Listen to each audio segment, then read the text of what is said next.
The Battle of Britain is about to begin.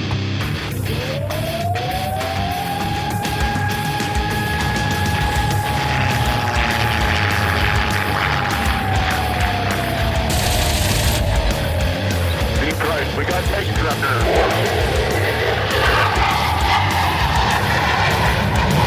Let's follow a range on Detroit. I'm coming out right on the target right now. I've got a couple of these right in front of me. I'm going out there. Right, I got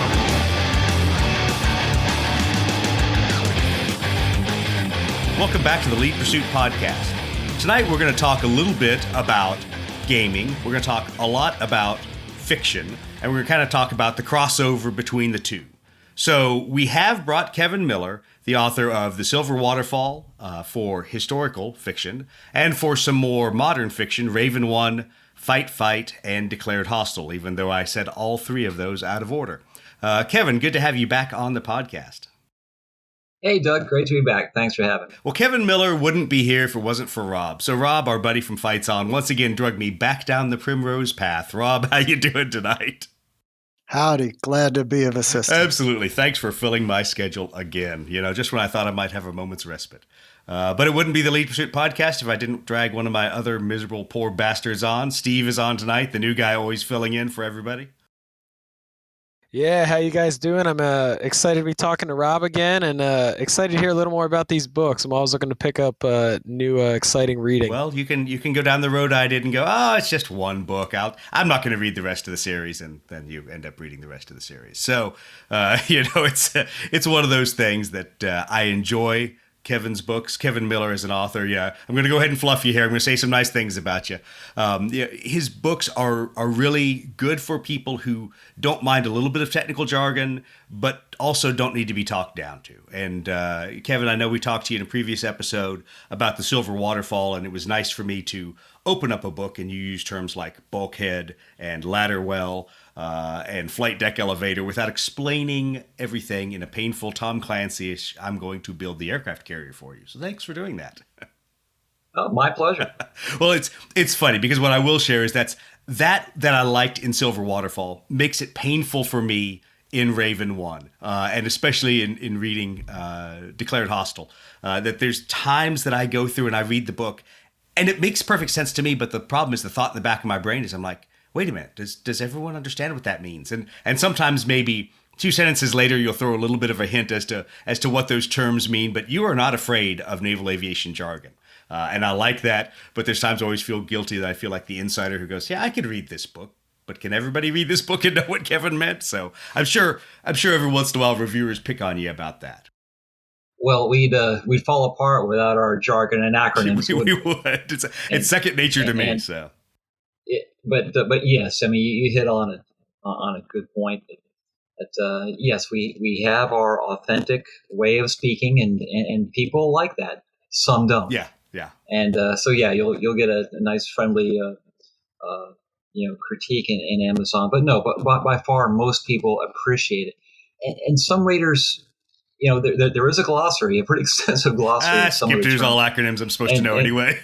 and all, but readers, they say, I'm just going to plow through this. I mean, I can tell that something's going on here, something exciting. I may not know exactly what the castle switch means here, but Flip hit the castle switch and something exciting happened, so I'm just going to go with it. And so in the second two books, though, I did dial it back about a quarter turn, and it made a little bit, but still, you don't lose the immersion. It's certainly there. Right. Well, Steve's all happy that as a flight sim and rated pilot nutcase, he's like, I know what a castle switch is. Yeah. Score one for the new guy. Exactly. Huh? The new guy knows what he's talking about. Oh no, that's good. Well, the interesting thing dealing with the book is that, the part that to me is take it or leave it for me is the aviation piece of it in so many ways, because I'm like, okay, got it. I understand what he's saying. I understand how the aircraft work. I understand the weapon system. So my brain doesn't stick on thinking about, hey, wait, this is an F-18 dropping a JDAM, or this is an F-18 cutting a runway by dropping dumb bombs. But as Rob and I have alluded to, what we really enjoy is the diversity of the characters. And at times it is frustrating because characters always have to be exaggerated sometimes for people to actually grasp the issues at hand. But Rob, I know you've said a lot of times that you really enjoy that the characters don't feel like the standard military fiction cookie cutter cutouts that always populate the stories. Right. This is not a Hollywood squadron ready room. This is definitely, I got a sense as a civilian, it's real world. There are personalities in this squadron that I run into in the corporate world all the time, which I thought really gave it a lot of authenticity. Yeah, I know, Kevin, we talked last time, especially about the executive officer, the second in command in Raven 1, and how we've all laughed because we've all had that XO who has literally been that much of a pain in the ass. And while at times when I read characters like that, I go, that's an exaggeration. Then I go, no, I remember some people like that. I get mail from people that served in all branches of the military, and I'll oftentimes get, I had a guy just like that. Yeah. and people will ask me, come on, Kevin, who was that? And honestly, Saint, the character Saint, I never served with, encountered anyone as bad as Saint.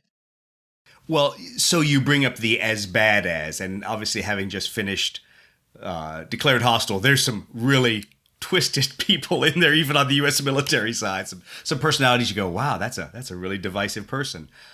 But it was funny to me because while I will always give an author the permission to exaggerate people's personality traits or to make things more obvious to the reader so the reader doesn't have to feel like they're reading a spy novel and say, well, what is this person's real motivation? It is funny to me to come across some of those characters where you do have to polarize people. Part of that probably is because in military aviation, most of the personalities, 99.9% of them, are larger than life. And they're people who don't fit well in a room with people of the same personality. I think you'd probably say there, Kevin. Yeah, there's and you mentioned diversity earlier, and sure, there's diversity in every sense of the word in my novels, especially in Raven 1. But they're human stories, and there's a bunch of us.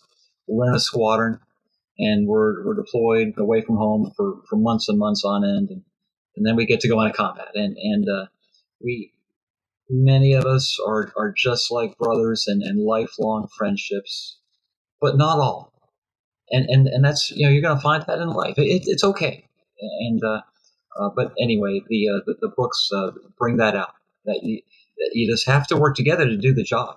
Yeah, and that's what's important. Absolutely, and I think that was the interesting part for me, being 2/3 of the way through with and had just finished Declared Hostile, was there was a lot more of the JO interaction I felt in that book, and in a sense the hostile JO interaction, which to me was fascinating because a lot of people don't necessarily dwell on that. They want everybody to be the high-fiving bros and gals and everybody having a good time and we're all one team, one fight, forgetting that there are personalities that are just never going to get along. And I tell the story of some aviators that are actually good friends of mine, but I could not fly with that pilot.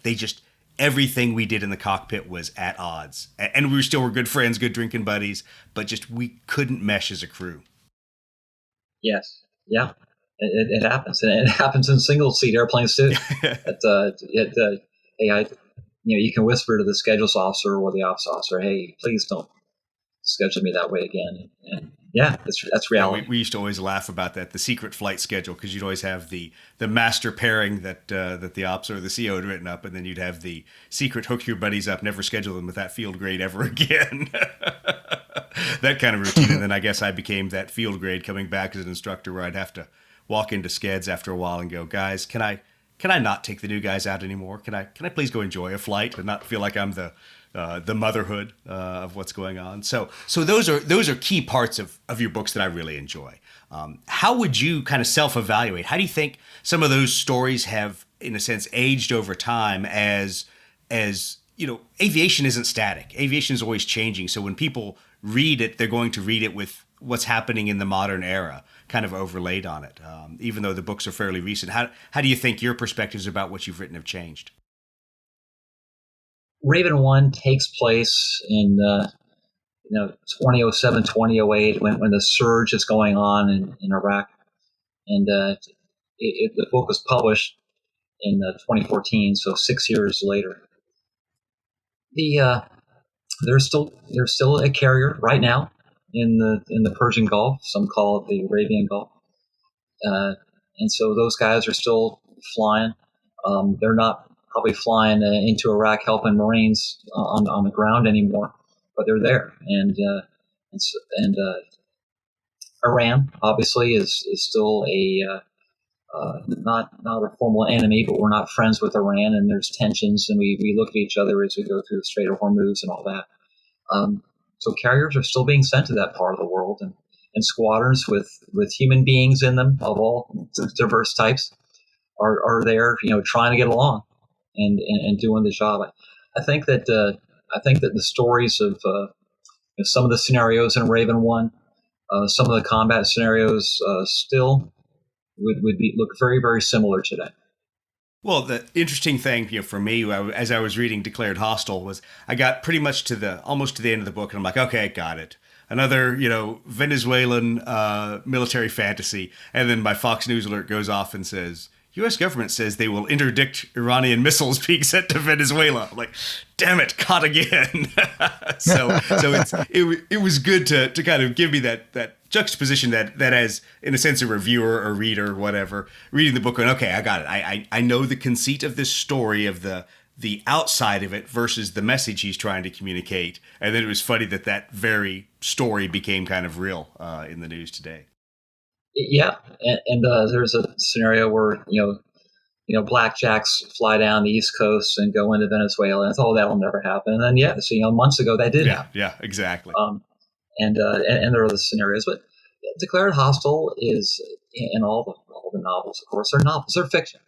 So fiction is a great vehicle. There's a place for fiction. What if the United States actually fought the war on drugs? Right. How would that look? And it could look many ways. And I wrote one way that involves a carrier and a carrier airline. Well, and I think it always, like good fiction, in a sense, gives you an ability to take various characters on various opposing sides, factions, whatever, and communicate a thought process or communicate a way of looking at the world. And so that was what I guess I took more out of reading Declared Hostile was I could see the story, and I don't want to call it a morality play, but I'm going to call it a morality play. It's an ethics of a law of armed combat and ethics kind of morality play. But it was a fascinating discussion of that, even though I had to go, yeah, whatever. I'm not concerned about Venezuela. He could have written this about any other, non-standard combatant, non-governmental actor, and it would have had the same, carried the same weight. So it was just funny for me to try to separate the two, and I really enjoyed the discussion of those things and what some people consider sanctioned military action and what some people consider unsanctioned, and how you really have to, sometimes the lines get blurred. Doug, thank you for that compliment. I'll take morality play, and where that problem. There's always emotional baggage with that term, so I didn't want to use that, but that's really kind of what I felt at the end of the book. I'm good with it, and Venezuela, and you think, okay, Venezuela, come on. I mean, it's got what, 2 frontline fighter squadrons in the whole country, and it's some helicopters and some ships, and good grief, and yes, true, and that comes out in the novel, but for the aviators that are flying in country, even with a 70-year-old, AAA piece shooting at you and hitting you, it's real. And right. And you jump out of your aircraft and now you have to evade. So yeah, that's not much of a threat. But to the individuals that are going, and we can think of, in the past 20, 30 years, our careers and beyond, many of these nations that we have fought against haven't been much, but when you're, combat is combat, exactly. and you got to be ready for it, and you could, your day could turn, or night could turn bad in an instant. Well, and that's, I think, a lesson that America, especially as a military, sometimes forgets, just because since the end of the Second World War, we have been so powerful. Even at the nadir of our capability, we're more powerful than 80% of the other 90% of the other countries on the face of the globe. So the problem is sometimes you forget that it really doesn't matter when it is individual versus individual. You know, that Mosin Nagant 1900 sniper rifle can still kill you just as easily on the battlefield as, you know, the brand new, you know, AK-101 firing, you know, different kinds of cartridges. So it's really fascinating to look at things kind of through some of that lens. And it's an easy enemy in the sense that they think easy enemy, it's Venezuela, but it's a good background for something that's still a viable threat. I've got a question about the threats in Raven 1 is Iran. Kevin, what kind of open sources were you able to reference to kind of build up the picture of, you know, how good the threat was, or the most realistic threat Iran posed in 2008? Yeah, there's a lot out there on the web, and you know, Wikipedia certainly has got breakdowns on the order of battle, if you will, and you can go to you know, any defense contractor, open source.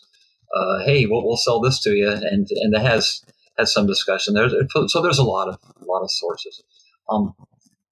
Having spent years of my life in that region, I have a pretty good understanding of the geopolitics of it, and I have an understanding of the you know, there's Sunni and Shiite, there's Arab and Persian, and to many Americans, well, it's all the same, and no, it's not, and we know it's not, but you can, you know, you can explain that in a novel, in dialogue, or maybe a few paragraphs of you know, being the omnipotent narrator explaining it. But then you get right back to the Squadron JOs, you know, arguing with each other. So yeah, it was pretty easy. It was a challenge for me in fight. The Western Pacific is I never deployed there. I was always a, you know, Atlantic Fleet sailor. And, you know, all roads lead to the Suez Canal and CENTCOM. But so I learned a lot about the geopolitics of the region and the people of the region, and how they view the world, and then you can think, you know, about scenarios. You know, okay, here's this new wonder weapon. Let's say it's fielded. How about the wonder weapons that I learned about 20 years ago when I was at the Naval War College that we did not field? You know, what if we had, and what if we had them now? So again, you can use the fiction vehicle and have fun with it.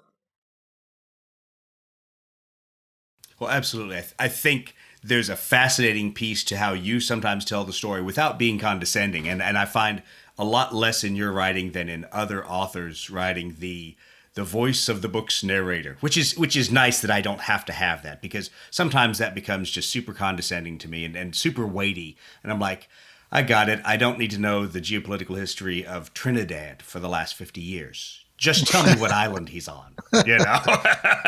So there's an element of that. I hear you. You know, Flip taxied his FA-18C Hornet to Catapult 1, a steam catapult 330 feet exactly. long that would propel him from 0 to 200 knots.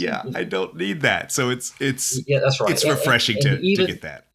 But you know, you and people that are interested in aviation have some kind of background, and so okay, yeah, I got it. But even if you have no background, if you know, okay, I saw Top Gun. I guess a catapult flings these airplanes off the front, and I'm good. So our Flip, our hero, is gonna take off now, and then we'll see what happens. So let's talk a little bit about bringing that story out to people, because obviously for most people that are consuming aviation things, they play flight simulators. So you have some material out there for a variety of flight sims, specifically DCS. What do you want to tell us about that? About 3 years ago, I noticed through my Amazon reviews that this term DCS, and so the Raven 1 was getting lots of nice attention, and reviewers say, this is great as a DCS player. I love this type of immersion.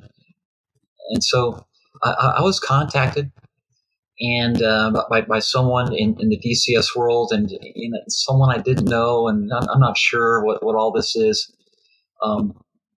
Then Jello in the Fighter Pilot podcast, whom I had done an episode with a couple of years ago, and so we had met, and obviously we did that.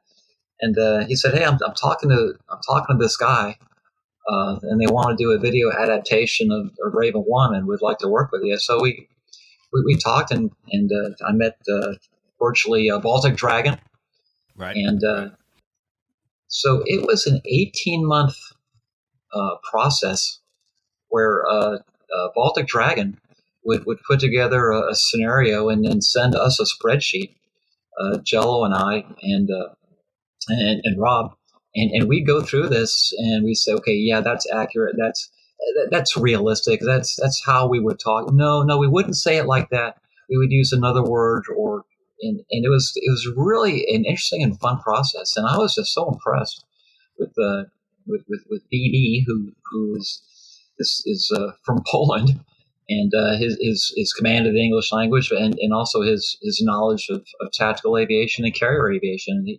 And he said, no, tell me if it's not quite right. If you guys would use another word. And anyway, a fascinating process, and the game came out in mid-August. I hear it's doing well. Positive reviews on YouTube and all that. Well, good. And I have to pick on you. Sorry, go ahead, Rob. No, I'll jump in. I'm actually I'd love to play it on DCS. If one of you guys could teach me how to start the engines. I've Steve had it. And I are agreeing. I've had it for like 3 or 4 years now. I can't start the engines, but I'd love to try it out. Definitely. Ask your plane captain. Yeah, exactly. Well, so I do have to laugh as you talk about the communications, because if there's one part that I guess I just glossed over in Raven 1, or there wasn't as much of it. The toughest part for me to read of your book is any intercept comm. And that simply comes, as you know, from being a fighter guy and being an instructor. And I cannot read a sentence of intercept comm without, in my mind, going, no. That's Group Bull 325 15,000 track south hostile, and self-correcting everything that every one of your aviators say, which is really a stupid waste of time and brain power. But just so funny that there are things that are ingrained in our community, such as communications, and nitpicking communications for no good reason other than making ourselves that much more precise on the radio. I can't turn that off on reading your books, and I don't know why. I think I could probably watch it. Actually, I know I could watch it in a movie, because I could watch something like Transformers, where they just slaughter the air-to-air communication, and it doesn't bother me. But if I read the words printed, I will immediately in my mind think of a correction, and it's a funny limitation of mine, I guess. I hate to say it. Well, I can't take full credit for all the watered down comm. I wasn't all that good a comm brevity guy, but it was, you make it as readable as possible. But again, the reader's going to have to catch up or stay up. Well, and if you made it exactly with all of the comm calls, my God, it'd be a boring book, because it'd be a lot of words and terms no one would care about. That's right. And people would just say, okay, uncle, enough. Yeah. And so you just have to that balance where immersive enough, but not too much. Absolutely. Well, so we understand why you would create a video game adaptation, but Rob, you guys are doing a miniature game adaptation. I mean, come on, who plays miniature games anyway?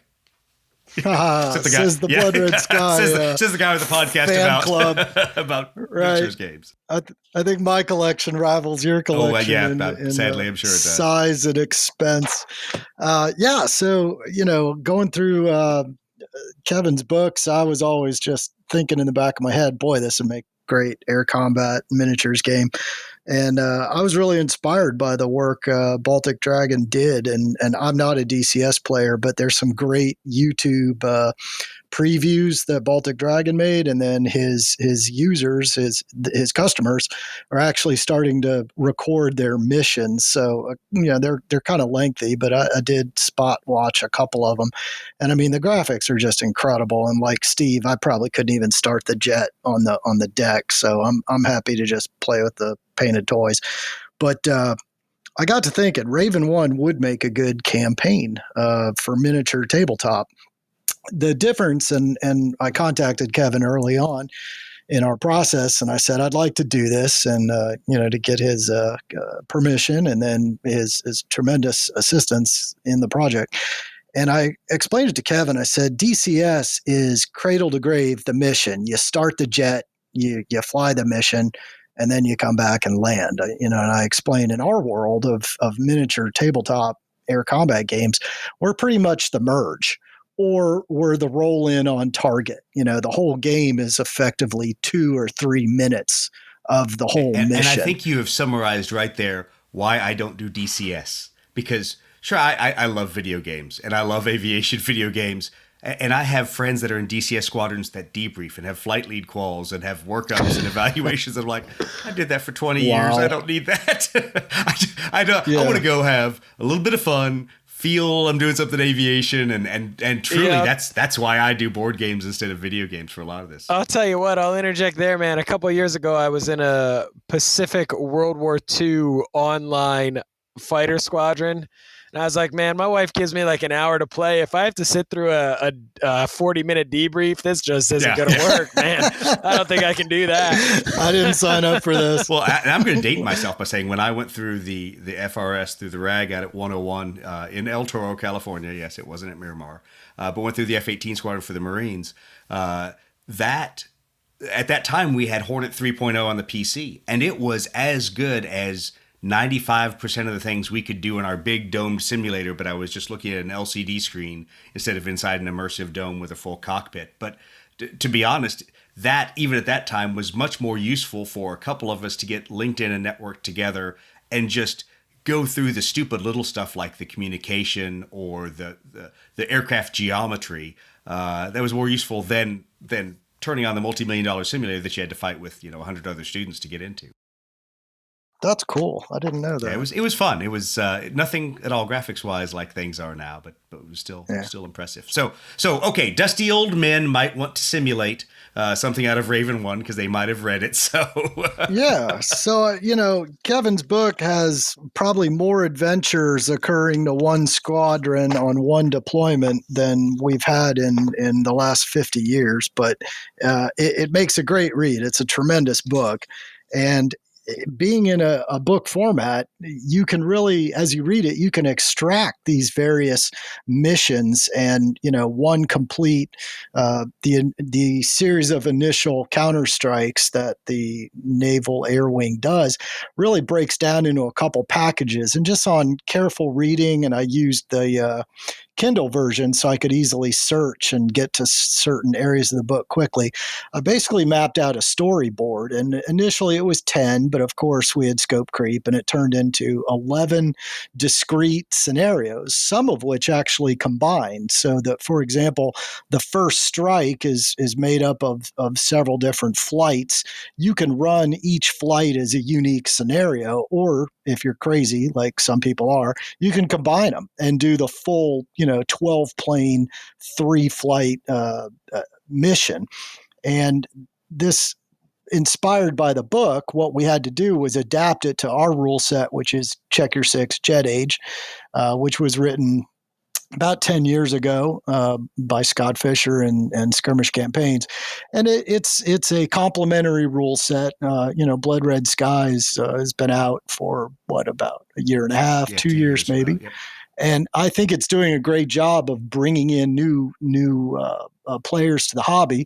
Checker Six is a little more mature, but it's not really developing. Scott made essentially a toolkit. So developing the Raven 1 campaign was a perfect extension of the toolkit for the modern audience. And part of the challenge was we had to bring in 21st century warfare. Well, that's what I was going to ask about, because you read the Jet Age rules and it kind of stops, and it really doesn't address a lot of what I'll call mid to late 2000s kind of warfare, and so you're kind of left hanging. So how did you introduce some elements there for certain precision munitions and other things that weren't in the baseline rules? the first thing that occurred to us was a lot of these missions in Kevin's book happen at night, and there's absolutely no provision in Checker 6 Jet Age for night combat. So we just started. It's just like daytime with the lights out. It's easy, right, Kevin? Flying at night, dropping weapons. Yeah, no, child's no sweat, play. Sure. We started looking at the rules, going, okay, how can we deal with this? And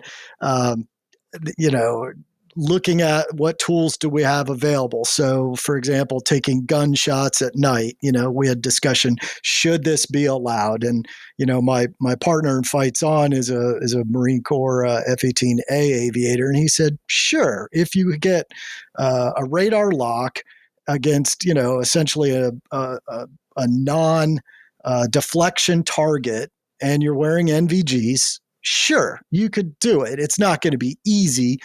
It's certainly not as easy as daytime. So we started making little modifications like that. Radar homing missiles always require a lock on, which is in the rules. But an infrared missile in the rules does not require a lock on because it doesn't, right? It's tracking a heat signature.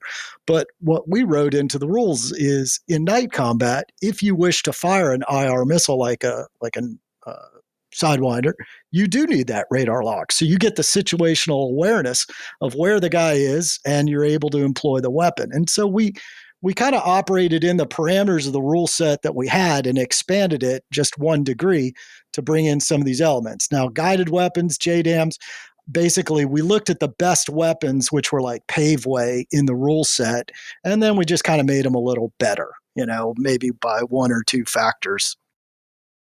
Well, so part of that, when you had to go through, was you there's weapons in there that really aren't modeled. I'm not sure what the term I want to use. I don't want to say accurately, because everything in a game is going to be a compromise.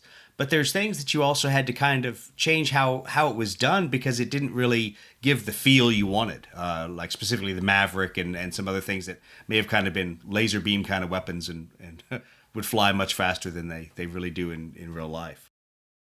Yeah, Maverick. Well, I actually called you, Doug, since exactly. I might have shot a few of those in combat. you have employed Maverick, and you gave me some great feedback that it's a slow weapon. It is. So we incorporated that into our rules for employment of the Maverick. We gave it a limited speed, which is approximately a jet speed, right? It's not a hypersonic weapon. And because it's a laser-guided weapon in the scenario that it features, which players will enjoy, it's actually hunting Iranian Guard Corps fast boats with Mavericks off of Harriers. That airplane that shall never be spoken of again on this podcast. We don't talk about it. The pride of the Marine Corps aviation. No. Just we will also not talk about Kevin's previous combat aircraft, the one that filled out the VA squadrons. We don't talk about those airplanes. We refer to him as an F-18 pilot. But we did put some parameters in about maintaining your laser focus on the target, so that you can't just fire your slow moving Maverick and then boldly turn away and complete the mission. You still have to linger, and you're not able to make extreme turns because your laser designator has to keep the spot. I always tell people that it was the weirdest part of shooting a Maverick was you felt like you were going to get to the target before the missile did. And it was just one of those problems of in combat flying as fast as you can to minimize the enemy's threat, ranges and threat envelopes they can shoot at you. And then this poor Maverick missile comes off and has to make its way to wherever your laser energy is. You really felt like you were overrunning the target, no matter what you did. And we had aircrew do some really stupid things at times, such as slow down. And so when you're predictable, providing a laser spot, the last thing you want to do is cut 200 knots off your top end speed and get really slow. But people would do things because it was not like shooting an AMRAAM or some other missile that was really multi supersonic. And similar, the GBU-16, which is essentially a laser-guided 1,000-pound bomb, we have the same similar parameters where you have to maintain your laser designator on target, and you can't make extreme maneuvers. And tying it back to Raven 1, that this exactly happened to the primary character, Flip, in the final mission over a missile factory that, he's caught in that pickle. He's being shot at by surface-to-air missiles. He's got incoming enemy bandits, and he's got to sit there with his laser designator on target. It's a very dramatic scene. No spoilers here, but we've modeled that in the rules. You've got to do that too. You just can't drop your bomb and split us away. Right. Well, I think Kevin will tell you as well. The longest 10 seconds of your life is when it counts from TTI 10 to TTI 0 on your FLIR display. There's not a whole lot you can do. Yes, the term that we've heard before. You're on government time. But let me say here though that I was so impressed with what Rob sent me as far as the scenario packages. In it were constraints that you have to live with in aviation, and you have so much fuel, you have so many missiles, you have so many weapons. Typically, a low, single digit number. And you gotta deal with it, and then you've gotta, there's you have to rendezvous with your package, and there's maybe tanking, and then the enemy has got a threat, and there's contingencies, and all of this can be found in Check Your Six. Yeah, I was very impressed. Absolutely, and that's one of the tough things to put into a lot of these games that don't model. Going to the big wing tankers for fuel. They don't model, do I have pre or post mission tanking, and what do each of those buy me? I know we've talked a lot about it with the Blood Red Skies Vietnam and how to make that both easy for the player to understand, but still make it have an impact on whether, hey, do I need to decide to leave the fight so I can run home to Thailand, or can I go plug over the tanker over Laos? But I do have to say it's one of those other funny things, the other things you can never take out of yourself. Kevin, if you had never mentioned a fuel state in any of your books, I'd be a happier man. And it generally wasn't bad because there was only one aircraft initially. It was, so-and-so has 4,000 pounds of fuel, and my brain would automatically do the math. You about drove me to drink at 8 o'clock in the morning when you had a Rhino, three Legacy Hornets, and 2 Growlers all going to 2 tankers, each with separate loads, and you had to put all the numbers out there. And all of a sudden, my mission commander brain, with less than a cup of coffee in it, started churning on, well, hey, wait a minute. How much time is that for a Rhino, and how much time is that for a Legacy? And then said, stop, it's a book. He'll tell me shortly. And thankfully you did. You had, the I think it was the Growlers got sent home, or it was actually the other Rhinos got sent home, and only 3 or 4 aircraft plugged, and then the characters did the math for me, but I couldn't stop churning on it. I guess maybe there was a memory that you were trying to repress. I will be honest. So here's the funny part about being a retired aircrew mission commander. In a sense, that has to be the most stress-inducing part of the book for me. Reading the combat scenes, I can visualize them. That's fine, but some of the fuel calculations, divert decisions, some of the things you just talk about in mission planning, I'm like, this is why I'm glad I don't fly military aviation anymore, because it's a 10,000 things you're going to get wrong. I just need to get about 100 of them right, not to put an airplane in the water. But there's going to be things you don't account for, whether it's SAR frequencies, fuel loads, weather divert plans, things like that just get in your loop. Doug, in real life, I'm sorry, Rob. That's all right. No, please, Kevin, finish the thought.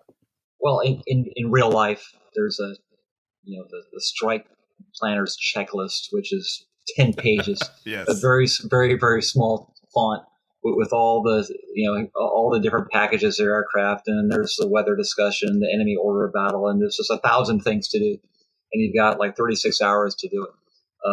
I glossed over all that for the reader. Yeah, thank you. Thanks for saving our pain. Rob, go ahead. One of the things I wanted to describe, just to match it back to Blood Red Skies, is in these Check Your Six scenarios for the Raven 1 campaign, there's the basic setup, what's going on, order battle, etc. But each scenario has its own scenario-specific rules, which typically are environmental or threat conditions that are going on. So, for example, one scenario-specific rule might say, well, there are 8 AAA sites here, and 2 of them are radar guided. Okay. And that will always be consistent when you play that scenario. But there are also variable rules for each side in every scenario. So the variable rules, I would compare them to your tactics cards or your, what do you call the other cards, style? theater cards. Doctrine cards. Like that. Exactly. So on a parallel level, for example, in one scenario that I'm looking at, a variable rule on the Navy side would be, and we always try to come up with clever titles for the variable rules just for that, beer and pretzel laugh. So a part of the plot in one of the raids is the JDAMs don't work mysteriously. Okay. It's never explained in the book, but doesn't need to be, right? It's just the GPS doesn't work. So our variable rule was damn it, Jim, no GPS, Nice. riffing on the damn it, Jim, right?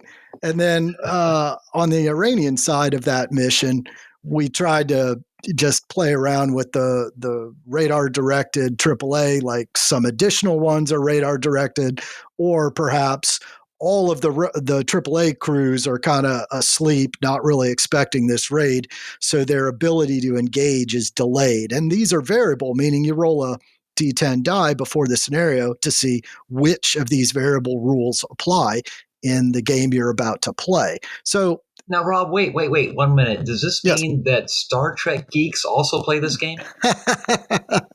Personally, I'm a Star Wars guy, but hey, I like anybody who's into y'all science are all fiction. a bunch of dorks. But we also tie in with a lot of 80s and 90s song titles. So we would use like Tainted Love or Radar Love as song titles in these variable roles. So there's a lot of hidden gems. And the last hidden gem I'll mention is all of the missions have named flight crews in the pilot positions. We didn't fill out the WSOs because they don't matter, right? Yeah. Okay, you can keep saying that. See if we invite you back. Come back anytime. But we got all the pilots named, and we used the actual character names and call signs just for fun right out of the book. But a lot of these squadrons and pilots are not mentioned in the book, so we just had to make them up. So we did a cool thing is we went out to the Fights On customer list, and I just kind of sorted it of who were our top customers in the last year.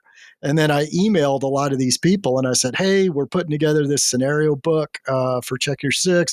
Would you mind if we used your name or an approximation of it? And universally, everybody said, yeah.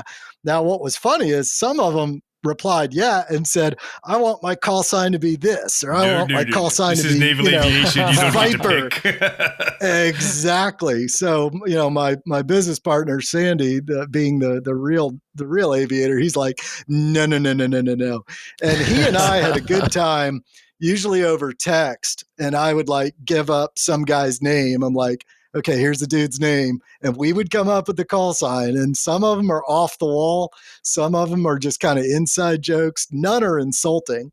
But we are going to enjoy our customers seeing the call signs that we have assigned to them. Well, I have to like. And I like the one flight call sign. I mean, there's Hammer Flight and Ramrod Flight and all that. But I came across Poe Flight, as in Edgar Allan Poe. Yes. Well, the Ravens, right? That's right. I thought, that was good. That sounds a lot better on the radio than Nevermore. So it wouldn't be an aviation podcast without a sea story. So the funniest call sign day, and I don't know how the carrier pulled it off. Good on them. But I'm there on the ground in Afghanistan as a forward air controller, checking an aircraft to call down a JDAM strike, and the names just are sort of ringing a bell on the flight call signs. It's kind of weird. They're kind of following a pattern, and then a flight of two F-18s checks in, and I swear the guy says Hanky 9-1, and I'm like, I must have misheard him. My radio must have glitched. I'm like, is that Yankee 9-1? He goes, no, Hanky. And so I key the mic and say, like Mr. Hanky the Christmas poo. And they come back, God damn it, yes, they're like Mr. Hanky the Christmas Pooh.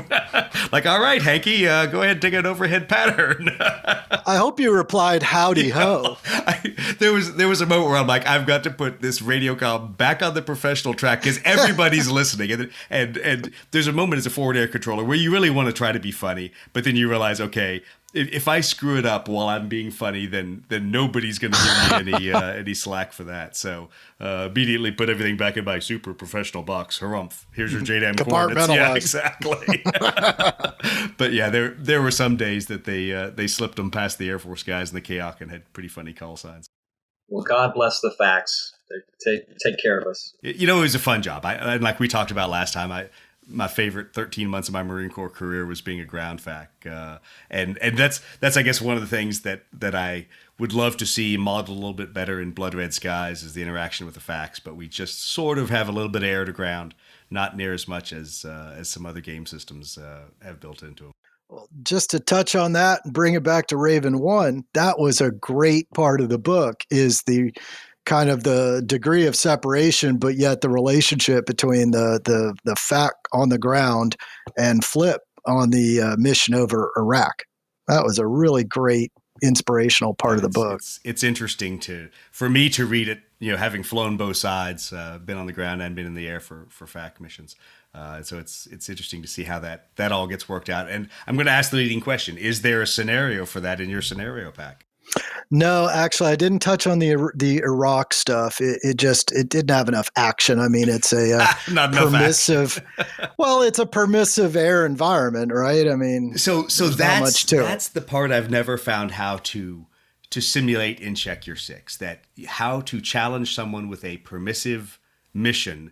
As Kevin will tell you, sometimes those missions that had low threat to us as the aviators were extremely high stress to us, and especially when you're dropping in close proximity for a forward air controller, live weapons, even in training, not just in combat. I know the most stressful flights I'd have as an instructor would be the first night close air support mission we would do to weapons and tactics course, because everyone's still kind of getting back into the scheme of things, and now you're going out with live ordnance at night, dropping close to friendlies on the ground in training, and all of a sudden your bucket gets pretty full, right, Kevin? Exactly, and like our Venezuela discussion, you have maybe a benign mission. It's not World War III, but to the guys on the ground, as you know, Doug, I mean, I really need a bomb here right now, please.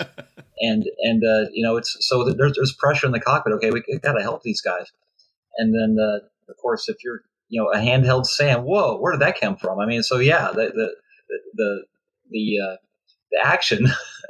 It's kind of low, but it gets ratcheted up very fast. Yeah, and not to spoil anything for anyone out of Declared Hostile, but there's points that I was reading it as both a U.S. Marine and as a forward air controller, and as a guy who'd been a forward air controller airborne, going, oh geez, my hostile matrix is already satisfied. I would have shot this target on the ground a long time ago. But it's everybody in aviation always has different levels of risk and different levels of aggressiveness they go into a certain situation with. So it was kind of funny to me to get to the end of the book and go, I wouldn't have been asking questions in some of those things, but it's all based on experience. Well, you can rest assured there is a definite hostile air environment in the Raven 1 campaign. Yeah, good. Over Iran and the Gulf of Oman. So we had a couple scenarios. So let's talk about a little bit of that with, fighting a campaign that isn't something necessarily always modeled by people. So models, speaking of the word modeling, what models do you guys recommend? What have you looked at for doing your own part of that campaign? Yeah, this was interesting because the market for pewter air models, which I mainly enjoy, really kind of stops with the Cold War. There's not a whole lot of 21st century options. For example, you really can't get a Super Hornet in pewter. So I looked to the plastic model market. And there's companies like Tamiya and a new Chinese model company called Trumpeter, and they actually sell almost every single aircraft you would need to play this campaign. And it's in the ship model scale of 1 to 350 scale. So you still get a nice F-18 jet that's about 1.25 inches long, and you can get some nice decals in the 1/300 kind of micro armor scale. Because that's what most of my collection is, the 1/300, 1/285. But even at 1/350, just putting a star and bar in outline form or navy on the side, it's still quite doable and looks nice. Well, I think you just And I piqued was able Steve's to- interest there. So, Steve, you're taking note of all the aircraft that don't exist at 1/200 scale. Yeah. Well, the Iranian Order of Battle is great because it's F4s, Yeah, older things. F-14s, and MiG-29s. And those are all available in the plastic model kit scale at 1/350. And certainly at 1/200 with a skilled 3D modeler, you could crank those out. There's one interesting plane that's featured. It's a MiG prototype that I actually had to go to Shapeways to find because nobody makes it. Right. But it features prominently in the story, so you got to have the MiG I was surprised prototype. where you would find that one. Yeah. It doesn't surprise me that's on Shapeways is the only place you could Yep. find it. One Shapeways guys make it. Thanks, Yeah. Kevin, for putting a prototype MiG in your story there. Amazing that there's a model of it. I mean, the prototype. I again got on the web. Okay, what's a Russian design that didn't see the production line and found one. And yeah. Well, it's been funny. So a totally separate project I've been working on has come back around to looking at some of those MiGs, and I had to go out there because I had to do my own research, and I'm like, I think I know what the capabilities of this were, but I'll be honest, I stopped looking at it when it ever left the prototype stage. And so I even had to go out there and use the, as some sources say, in other words, Wikipedia, use that as my jumping off point to figure out what I, did and didn't know about why this airplane had never been produced. Yeah, we had to do the same thing to come up with stats with it. Try statting up a plane for a game that never really existed. Oh, I know. Exactly. So there's an entire expansion to this one thing I'm working on that is all Good thing this is all fiction. Yeah, exactly. It's all things like XB-70s and MiG, 144s and 142s. I'm waiting for rivet counters' heads to explode. Yeah, well, you can write any stat you If want. the pla- I mean, who's going to tell me If the plane never existed, what do you argue Yeah, about? exactly. Right? Is someone This going to gonna be argue tough. with my EW stats for the XB-70? There's enough, stuff I could have stuck in there. That's right. I could have it have any jammer I want. So, yeah. I just went to SU-27 and beefed it up. Yeah, that's probably a good guess at that point. And the rules author for Check Your Six, Scott Fisher, he has a great quote. We say all the time, hey, if you don't like something, then just change it. Yeah, no one's going to come pick up your copy of the rule book and tear it up. That's what I do to Steve. Exactly. I tear up his copy of the rule book. There's no such thing as an illegal game of Check Your Six. Exactly. You can do anything you want. It's a toolkit. Absolutely. Okay, is there anything else you want to say about the expansion, the rules themselves, before we kind of tie everything up here, since we've been talking for almost an hour? We just had a lot of fun doing it. Kevin, thank you for your help with lots of good edits and reviews. Sandy gave me a lot of help, edits and reviews. And Doug, I appreciate the time you spent with me talking about night and night combat and weapon employment. And the last comment I'll make is just kind of a teaser. When I bought the trumpeter kit for a Marine Air Group just to get the plane, which cannot be mentioned, the Flying Brick, it came with some Super Cobras and a Sea Knight, and that's our scope creep. I said, hey, I can write a scenario with all helicopters in it. So I did. That's always funny to see and via Check Your Six to end up with helicopters. Yes, there is a all attack helicopter scenario included as a part of a scope creep that we really enjoyed writing up. Well, excellent. Well, Hey, Rob, I just want to say how impressed I was with not only how you put this campaign together, but how true you were to the book. And I thank you for that. And I think that sure, a lot of the players will have read the book and this will make sense to them. They'll have fun with it. You bet. Thanks, Kevin. Yeah, I hope everybody reads this book and enjoys it and wants to buy the campaign and play the book. Well, Kevin, it's not just enough that you have a video game after the book. You have board game or miniatures games after the book. Apparently, people need swag. So I hear a rumor there's a Raven 1 gear site. What can you tell us about that? Who knew? But yes, and this is for my partners at BVR Productions. Took the lead on this. So Teespring, .com, Teespring, and then I guess you can type in Raven One. It'll take you to the Raven One merch, and so all there's T-shirts and stuff, phone cases with the Raven One Squadron emblem. Hey, if it works for Disney and Frozen, why can't it work for Raven One? That's right. Yeah, I got to tell you, after this podcast, I'm ready to go out and get a new tattoo tomorrow. Just send me that artwork. I'm gonna join right up, man. Well, I can only say this after having stood there at Universal with my wife, looking at cell phone cases for I don't know how long, and going through all the build your own cell phone cases, where I finally looked at her, I'm like, just pick something. But yeah, I mean, people want swag, they want merch, they want stuff that's branded with things that mean something to them. And if they've invested emotionally in the characters in the Raven One series, then obviously people are going to want patches and that insignia everywhere. And I forgot to mention, as a sign of our times, you can even get a Raven One COVID mask if you want one. Excellent. That's awesome. Hey, well, I can put the shameless plug in. If you go out and you buy your Raven One mask, and then you need something a little more historical, you can go to Lead Pursuit and buy our P-40 Warhawk mask with our big shark's mouth for flying tigers. Outstanding. So it seems like everybody's got their COVID mask out there now, which is kind of fun. It's a thing now. We'll see how long it lasts. I'll be honest, if I still have a stock of these masks at the end of COVID, I'll be happy, because it means that everything ended sooner rather than later. So it's one of those things. Well, thanks, guys. I really appreciate everyone coming on. Steve, any parting comments, questions on your end, other than you're now signing up to be a member of the Raven One DCS Squadron? Yeah, I'm gonna have to, break out the old HOTAS again to get back on DCS, and looking forward to the books. I gotta catch up with them. They sound good. What was it? There's a World War II one, Silver Waterfall, or something like that too. That's a Midway based one, and so it's cool. It's all good reading, and I'll make my pitch. I don't know how it helps authors, hurts authors. I'm enjoying Kindle Unlimited right now because I'm paying a standard flat fee, and I'm able to go out there and look at a lot of books. I'm sure it doesn't help Kevin's revenue stream the same as.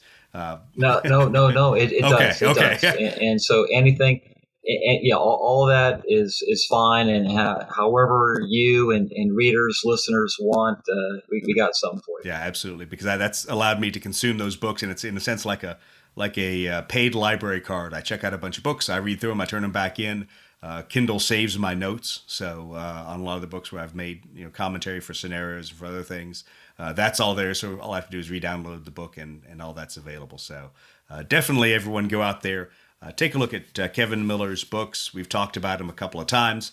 They're definitely worth a read. They obviously inspire a lot of gameplay on a lot of variety of different rule sets, and maybe one of these days, Rob will sucker Steve and I into playing Check Your Six. I know you've only asked us about 40,000 times. Hey, Gathering of Eagles, I'll bring it with me. You should, and that is actually a serious, absolute you should, because GOE is not just about Blood Red Skies. Yes, it is. Yeah, you bet. It's the primary focus, but we play Team Yankee. We've played 30K, 40K, Heresy, a lot of different games. It's a chance just for everybody to get together, meet in person, drink some beer, play some war games, and generally have a good time. So speaking of that, Steve, any tipper, anything maybe coming up for GOE? Yeah, good call, man. Great segue. It's what people pay me on this podcast to do. Oh, wait, no, they don't pay me anything on this podcast. Yeah, so we're looking to do, hopefully, tentative date. We're trying to work out the location, actually kind of as we speak right now, the weekend of December 5th. So Saturday, December 5th. Hopefully, we had Mythco Studios, Mythic America Games on a couple weeks ago. I got the chance to head out to their shop, check out their shop. If you're in the Northeast and you're into any type of tabletop gaming, check out Mythico Studios. Absolutely awesome place to game. But we're hoping that weekend of December 5th, definitely the Saturday, possibly Saturday, Sunday, putting together a kind of miniature Gathering of Eagles. And kind of the same thing the same mindset that we had when we were in Indianapolis. If we get 6 people, if we get 10 people, whatever we get. We're going to put on a little tournament and have some fun, just to, keep chipping away at that big block of ice of COVID, right? Keep chipping Absolutely. away, get guys out there, get guys playing. Well, and here's the great thing. Do it safe, and let's do it. it's wintertime and it's going to be in Jersey, Pennsylvania area. So you don't have to deal with me. I am not leaving the Southeast in the middle of winter. You guys can, I don't care how much beer and gaming is going on up there. I'm not going. So Yeah, can't blame you for that. you Certainly. always have fun with that. No, seriously. So everyone, So maybe we just move the whole thing on down there, well, right? so and Just open up the house. We'll see you then. come on over. Everyone, everyone's welcome.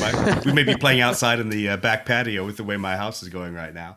But here's the other thing: is so there may also be around the end of the year down in Florida. There may also be another small gathering of eagles. So we're trying to hit both the Northeast and the Southeast. And we'll see where we go from there with the GOE events in 2021. But I encourage everyone to stay, tuned into us on all the podcast channels that you can. Like and review, give us all those comments. That feedback helps us. Make sure you're also either on Facebook, Instagram, any kind of social media, giving us those debriefs, things you want to hear about, things you don't want to hear about. I do laugh that I had a small victory because Rob's first words putting together the idea for this podcast were, "Why did you talk about so many other things I didn't know I wanted to hear about?" So I think we're hitting the mark on diversity. We're covering things besides just aviation, war games, besides just Blood Red Skies. So everybody, please give us your feedback. We're going to go ahead and sign off now. So thanks for listening, and thanks for all the time you spend giving the information back to the Lead Pursuit podcast. Last note, Yes. Doug, I need to say we're going to release the Rave 1 campaign on November 5th. All right. And it will be available at the Fights On website, which is fightsonstore.com. Absolutely. And thank you for having me on the show again. Always a good time. Kevin, glad to have you on as well. Thanks so much, guys. Really enjoyed it.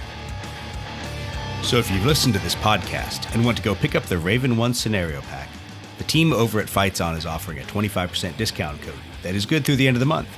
Just use the code FLIP, that's FLIP, at their web store at fightsonstore.com. Thanks for listening to the Lead Pursuit podcast.